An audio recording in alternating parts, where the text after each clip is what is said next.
stopped by Brian for Liberty today. Kind of a tough topic today. We're going to be talking about the shooting death of Garrett Foster. For those of you who don't know, Garrett Foster was attending a Black Lives Matter protest and was shot and killed by a motorist attempting to move through the crowd of protesters. It's been a pretty controversial topic and has really kind of fragmented even members of the Libertarian Party in regards to who is in the right and who is in the wrong here. So it's a very sad death. It's very tragic. I think it was highly preventable. And as a Libertarian, when I first read the story, quite frankly, my heart went out to Mr. Foster and his family, and it still does. But when we look at things, we have to look at them from an unbiased perspective. And we have to be honest. We have to be fair about what occurred. After watching the video and reviewing photos, the fact of the matter is the driver was actually released by the police, and I'm quite confident that after an investigation, he's not going to face any charges. Now, I've seen the arguments that this person aggressively drove into a crowd of protesters, that he obviously had ill intent, all of the things that we've heard about every single driver protester incident, I think, that's occurred since these protests have started. The bottom line is that if you drive into a group of protesters, then those protesters are in the street, and the street's meant for vehicles. And if you're able to drive into that crowd, that means that the police haven't cordoned that off and they haven't stopped motor traffic or, motor vehicle traffic from entering the streets. Therefore, the driver is allowed to drive on that street. Now, after watching the video, I could say, yes, this person did, in fact, run a red light. He made a right on red without stopping first. That is technically a moving violation, misdemeanor, or whatever the case may be. But quite frankly, on the other side of this, the people are crossing the street, then they would be crossing against their signal. This is a protest. This is people in the streets. As I'm watching the video, I'm also seeing that the people in the video appear to be protesting peacefully. I don't see Molotov cocktails. I don't see anything being thrown. I don't see any indications of violent activity from the crowd. So like I said, I'm just trying to be as unbiased as I possibly can in reviewing this. This is why I waited a day before I even commented on it. There's nothing on my Facebook or my TikTok or any place else about the Garrett Foster death because I wanted to just wait. I knew more photos would come out. I knew more video would come out. And I know that at some point we would have a better idea of what actually happened. So I'm going to share with you kind of the information that I've got and my opinion on this. But let's take a look here at this video. And we're looking at the dash cam of the officer who was across the street from the shooting. And you could see the driver will come into the frame from the right. He'll make that right on red, and then his vehicle comes to a stop. He honks his horn, and the crowd immediately begins surrounding his vehicle. Now, Mr. Foster approached his vehicle from the driver's side. The vehicle, it's very important to note that the vehicle was at a complete stop. So Mr. Foster approaches his vehicle and comes up to his driver's window, and you can see in this photo that Mr. Foster is brandishing his firearm. And brandishing a firearm does not mean aiming it directly at the person. He has got his hands on the gun, both hands in low ready position, which is literally a second away from being able to fire. The driver is in the vehicle. His progress is being impeded by protesters. He looks to his left. He sees a person rapidly approaching his driver's window with a low ready AK-47 and opens fire in self-defense.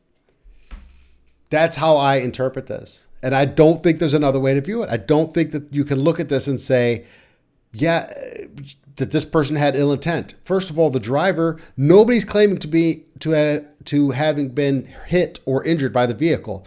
If this driver had ill intent and his goal was to harm protesters in the street, all he had to do was keep driving. All he had to do was not stop his car. That's the only thing he had to do to injure people if that was his intent. He stopped his vehicle. He made the right and almost immediately came to a complete stop. When he honked his horn, you could see these protesters swarm his vehicle. Even from across the street, people were swarming towards his vehicle. Now, we've all seen videos. We've all seen videos of protesters trying to pull people out of their cars. We've seen people being beaten after being pulled out of their cars. We've all seen the video. We all know that it happens. This is a person who is driving through this crowd. This is in his mind. Now, here is my fundamental issue is with Mr. Foster approaching this vehicle as a Second Amendment person, as a person who understands, the atmosphere right now in this country, you have to be smarter than that. And you have to put that weapon in a position where it doesn't pose a threat to the driver. The driver's not moving. He's not posing a threat to the public. You can't approach his vehicle that way. Move to the front of the vehicle. If your goal is to protect the other protesters, and that's why you're there with your weapon, then move to the front of the vehicle or off to an angle where you could stop the driver should he try to mow down protesters. But if you approach the driver's side window of a vehicle that is being swarmed by protesters, particularly in Texas, then you have to expect that that person is going to be prepared to defend himself. And I think after we look at the investigation and after all this comes to light, like I said, the police have already released him, and I don't think this driver is going to face any charges. And as sad as the death of Mr. Foster may be, I'm very, very disappointed that the Libertarian Party appears to be getting sucked into this movement of nothing but identity politics and almost immediately sides with the protesters in virtually every single scenario.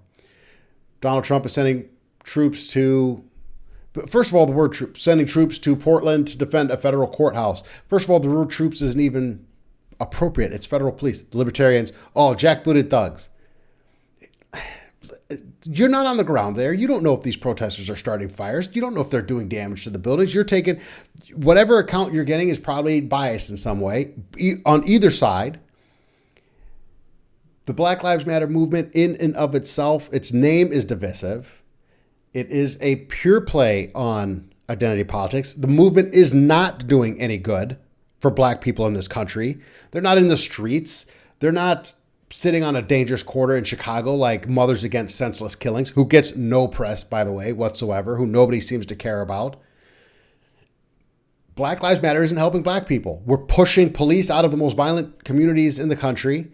Homicides are spiking, and guess who's the victim of these homicides? Black people. But we're going to take a moment like this, and we're going to take a side, and we're going to say Garrett Foster, this driver, only because Garrett Foster was in a Black Lives Matter protest, the driver must be wrong.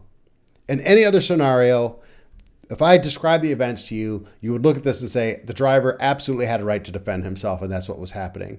You're only taking the position that Garrett Foster is in the right and the driver's in the wrong because this is a Black Lives Matter protest, and you are sucked into and caught up in the identity politics of it. As sad as the death is, it was an absolutely justifiable homicide on behalf of the driver, and you are going to see that come out when this thing goes to investigation. The driver's not going to face charges. He's not going to be in court. This is Texas. He has every right to defend himself. And Garrett Foster decided in that moment that he would pose a threat to the driver. And unfortunately, he paid the ultimate price for that. So I was going to do this video. I was going to try and get it out a little bit earlier. But I really wanted to kind of examine this, have some conversations online with other libertarians.